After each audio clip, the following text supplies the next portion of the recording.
একটু ভাবুন, একজন মানুষের নিজের ঘরে আগুন লেগেছে, ছাদ ভেঙে পড়ছে, পরিবারের সবাই চিৎকার করছে, কিন্তু সে মানুষটি আগুন নেভানোর বদলে পাশের বাড়ির উঠোনে গিয়ে দাঁড়িয়ে চেঁচামেচি করছেন, তোমার বাগানের গাছটা কেন এদিকে ঝুঁকে আছে?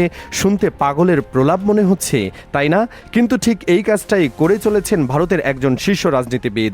আর তার এই পাগলামের মাসুল আজ তাকে এমনভাবে গুনতে হচ্ছে যা তিনি জীবনেও কল্পনা করেননি। কে এই ব্যক্তি? কি এমন ঘটল যে তার পায়ের নিচের মাটি আক্ষরিক অর্থেই সরে গেছে? পুরো গল্পটা শুনলে আপনি নিজেই বুঝবেন অহংকারের পতন কতটা নাটকীয় হতে পারে। গল্পটা শুরু করতে হলে আমাদের একটু পেছনে ফিরে তাকাতে হবে।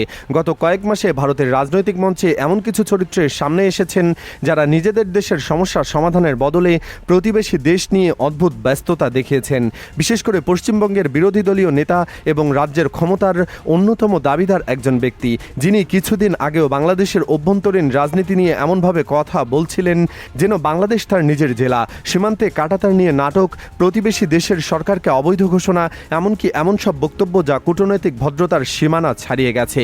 তিনি হয়তো ভেবেছিলেন এসব গলাবাজি করলে নিজের রাজ্যের মানুষের চোখে তিনি মহানায়ক হয়ে উঠবেন, কিন্তু বাস্তবতা তাকে এমন একটি শিক্ষা দিয়েছে যা রাজনীতির পাঠ্য বইয়ের নতুন অধ্যায় হিসেবে যুক্ত হতে পারে। কারণ ঠিক যখন তিনি প্রতিবেশী দেশের দিকে আঙুল তুলতে ব্যস্ত ছিলেন, ঠিক তখনই তার নিজের রাজ্যে জমে উঠেছিল এক ভয়ঙ্কর ক্ষোভের আগ্নেয়গিরি। আর সেই আগ্নেয়গিরি যখন অবশেষে বিস্ফোরিত হলো, তখন যে লাভা বেরিয়ে এলো তা কলকাতার রাজপথকে রীতিমতো কাঁপিয়ে দিল। হাজার হাজার তরুণ ছাত্রছাত্রী, সাধারণ মানুষ রাস্তায় নেমে এলো। কোনো রাজনৈতিক দলের ব্যানার নেই, কোনো নেতার ডাক নেই, কোনো ভাড়া করা জনতা নেই। এরা হলো সেই মানুষ যারা বছরের পর বছর ধরে প্রতারিত হয়েছেন, যাদের স্বপ্নগুলো প্রতদলিত হয়েছে, যাদের মেধা আর পরিশ্রমের কোনো মূল্য দেওয়া হয়নি। কিন্তু আসল প্রশ্নটা এখানে, হঠাৎ কেন এই বিস্ফোরণ? কি এমন ঘটল যা কলকাতার শান্ত রাজপথকে উত্তাল সমুদ্রে পরিণত করলো? উত্তরটা লুকিয়ে আছে একটি দীর্ঘ প্রতারণার ইতিহাসে। ক্ষমতায় আসার আগে যে প্রতিশ্রুতিগুলো দেওয়া হয়েছিল সেগুলো একটু একটু করে ভেঙে পড়েছে। চাকরির বাজারে যে স্বচ্ছতার কথা বলা হয়েছিল, বাস্তবে সেখানে গড়ে উঠেছে দুর্নীতির এক অদৃশ্য সাম্রাজ্য। মেধাবী ছাত্ররা পরীক্ষায় প্রথম হয়েও চাকরি পাচ্ছেন না, অথচ ক্ষমতাসীন দলের কর্মীরা কোনো যোগ্যতা ছাড়াই সরকারি পদে বসে যাচ্ছেন। যে হিন্দু সম্প্রদায়কে ধর্মীয় আবেগে উত্তেজিত করে ভোট আদায় করা হয়েছিল, তাদেরই অধিকার সবচেয়ে বেশি খর্ব হয়েছে। আর এই সত্যটা যখন সাধারণ মানুষ বুঝতে পেরেছে, তখন তাদের ক্ষোভ আর কোনো বাঁধ মানেনি। এখানে একটু থামুন, একটি গুরুত্বপূর্ণ বিষয় খেয়াল করুন। এই আন্দোলনে হিন্দু মুসলিম আলাদা কোনো সারি নেই। ধর্মের ভিত্তিতে যে বিভাজন তৈরি করে এতদিন রাজনীতি করা হয়েছে, সেই বিভাজনটাই আজ তরুণ প্রজন্ম গুড়িয়ে দিয়েছে। তারা কাঁধে কাঁধ মিলিয়ে একই স্লোগান দিচ্ছে, আমরা ধর্ম চাই না, অধিকার চাই। এটা কিন্তু ক্ষমতাসীনদের জন্য সবচেয়ে বড় আতঙ্কের বিষয়।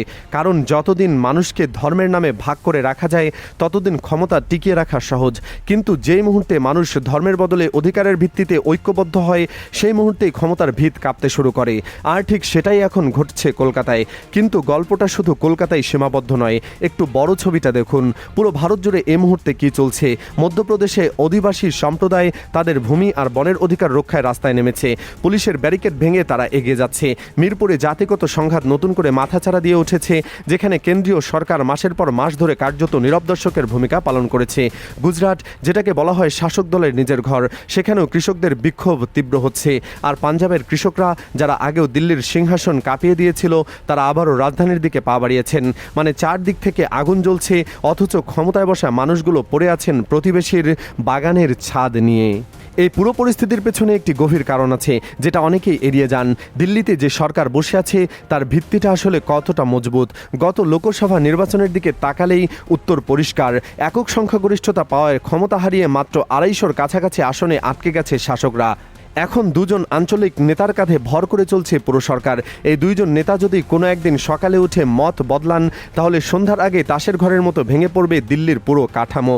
এত ভঙ্গুর একটা ভিত্তির ওপর দাঁড়িয়ে যখন কেউ অন্য দেশের অভ্যন্তরীণ বিষয় নাক গলায়, তখন সেটা সাহস নয়, সেটাকে নিছক বোকামি বলা যায়। আর দিল্লিতে যে ঘটনাটি আরও জটিল করে তুলেছে, সেটি হলো শিক্ষামন্ত্রীর পদত্যাগ। ছাত্রদের আন্দোলনের মুখে যখন কেন্দ্রীয় শিক্ষামন্ত্রীকে গদি ছাড়তে হলো, তখন সরকার ভেবেছিল একজনকে বলি দিলে আগুন নিভে যাবে, কিন্তু ঘটল ঠিক উল্টোটা।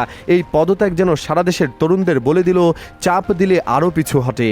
আর এই উপলব্ধিটাই দাবানলের মতো ছড়িয়ে পড়ল রাজ্যে রাজ্যে। কলকাতার রাজপথে আজ যে জনতার ঢল নামে যাচ্ছে, তার পেছনে অবিশ্বাসটাও একটি বড় চালিকা শক্তি। তরুণরা বুঝে গেছে এই সরকারকে চাপ দিলে সে ভাঙে, আর যে ভাঙে তাকে ভয় পাওয়ার কিছু নেই। এই প্রসঙ্গে একটি জরিপের তথ্য না বললেই নয়। সাম্প্রতিক বিভিন্ন সমীক্ষায় দেখা গেছে দেশের বিপুল সংখ্যাগরিষ্ঠ মানুষ বর্তমান সরকারের ওপর থেকে আস্থা হারিয়ে ফেলেছে। এত বিশাল সংখ্যক মানুষের অসন্তোষ কোনো ছোটোখাটো বিষয় নয়। ইতিহাস বলে, যখন কোনো দেশের সংখ্যাগরিষ্ঠ মানুষ একই সাথে ক্ষুব্ধ হয়ে ওঠে, তখন ক্ষমতার সব হিসাব পাল্টে যায়। পুলিশ প্রশাসন, গোয়েন্দা সংস্থা কোনো কিছুই তখন সেই জনস্রোত ঠেকাতে পারে না। আর এই মুহূর্তে ভারতে ঠিক সেই পরিস্থিতিটাই তৈরি হচ্ছে। এবার আসুন সবচেয়ে মজার দিকটায়। যিনি কিছুদিন আগে বাংলাদেশের নির্বাচিত সরকারকে অবৈধ বলে ঘোষণা দিচ্ছিলেন, আজ তার নিজের বৈধতাই নিয়ে প্রশ্ন উঠেছে। যিনি প্রতিবেশী দেশের সীমান্তের কাঁটাতার নিয়ে বড় বড় কথা বলছিলেন, আজ তার নিজের রাজ্যের রাজপথে ব্যারিকেড দিয়েও ছাত্রদের ঠেকানো যাচ্ছে না।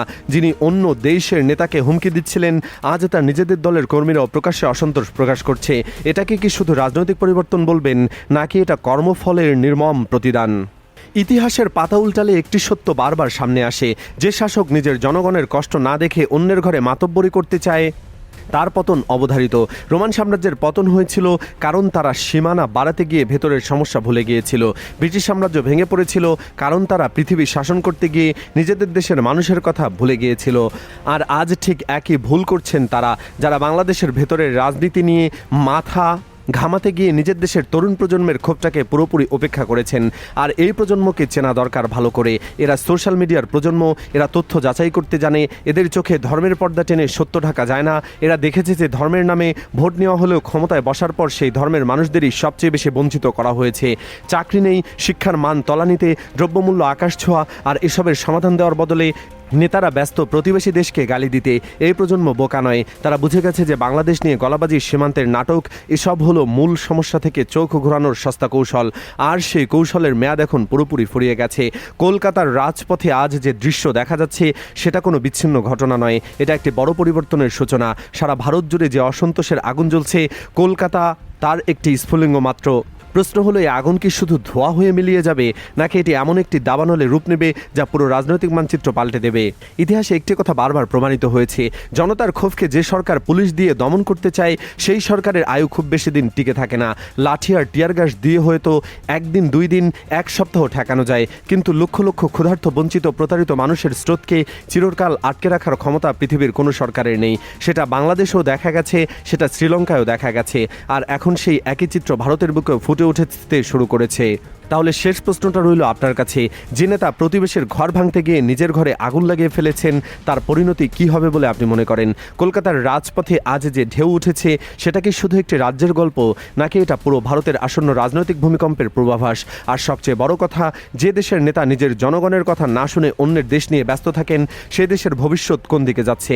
নিচের কমেন্ট বক্সে আপনার চিন্তাটি লিখুন, কারণ এই আলোচনা শুধু একটি ভিডিওর বিষয় নয়, এটি আমাদের সবার ভবিষ্যতের সাথে জড়িত। আর এমন আরও গভীর বিশ্লেষণ পেতে চ্যানেলটি সাবস্ক্রাইব করে আমাদের পাশেই থাকুন।